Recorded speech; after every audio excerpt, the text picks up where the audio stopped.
Most gamers will remember 2015 as a fairly strong year for video games, but it was not without its share of missteps. Several high-profile games just simply didn't live up to their enormous hype.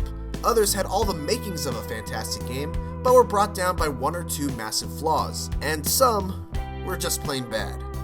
Whatever the case, these were the 5 most disappointing games of 2015. This is how it happened. This is how the Batman died. Batman: Arkham Knight. Arkham Knight was supposed to be the Batman game that wiped out the sour taste of Arkham Origins, a game that lacked much of the polish and quality of the usual Rocksteady-developed Batman games. And while Arkham Knight was certainly the largest and most ambitious of all the Arkham games, its excessive focus on the Batmobile, disappointing story, repetitive side missions, and disastrous handling of the PC port make it land on this list, despite still being a pretty great game. Evolve. I actually really liked Evolve when it was first released. The core gameplay is a blast, and there's nothing else like it on the market.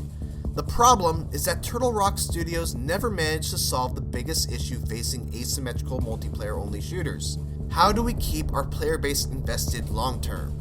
Evolve was simply lacking in content for its price tag, and expensive DLC certainly didn't help.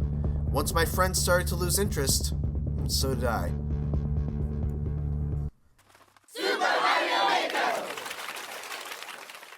Hoo boy! I can already tell this is going to be controversial, so let me explain. As a level creation tool, Super Mario Maker is absolutely fantastic, and accomplished what I had always thought to be an impossible goal. It got me interested in a level editor, but Mario Maker failed on one crucial aspect: being able to easily find quality levels made by other players. The game's star system is poorly thought out, making auto Mario levels and levels that just play songs rule the top spots, making it so that if you actually wanted to play good Mario levels, you'd have to find them outside the game itself. Several months after release, Nintendo finally implemented an online portal called Super Mario Maker Bookmark that allows players to add tags describing what their level actually is. But the fact that Super Mario Maker didn't launch with such a feature is a huge disappointment. Tony Hawk's Pro Skater 5.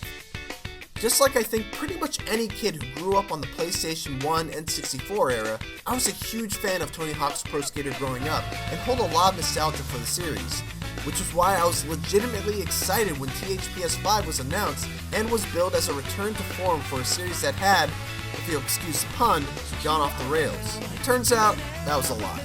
Tony Hawk 5 was not a return to form. In fact, it was probably the worst Tony Hawk game since the near-broken Tony Hawk Ride. WWE 2K16. I just want wrestling games to be good again, guys! For 2 years in a row, the WWE 2K series has turned in disappointing entries, and while 2K16 is definitely an improvement over 2K15, the areas in which WWE 2K16 are lacking are unacceptable for a wrestling game. Starting a new career is a slog due to your wrestler's stats starting so low and advancing so slowly. Presentation is all over the place, with some wrestlers and divas looking almost unrecognizable to their real-life counterparts.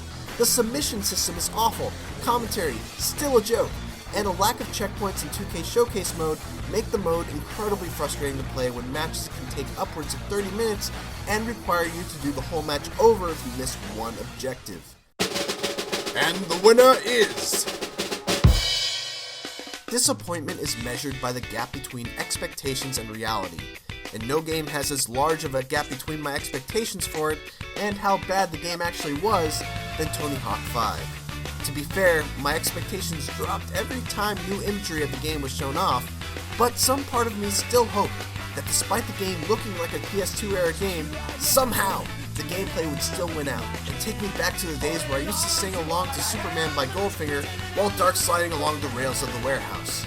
Unfortunately, Tony Hawk 5 is not that game. But we're not done yet! The next Rabby Award for 2015 is for... Best game that wasn't actually released in 2015 but feels like it was.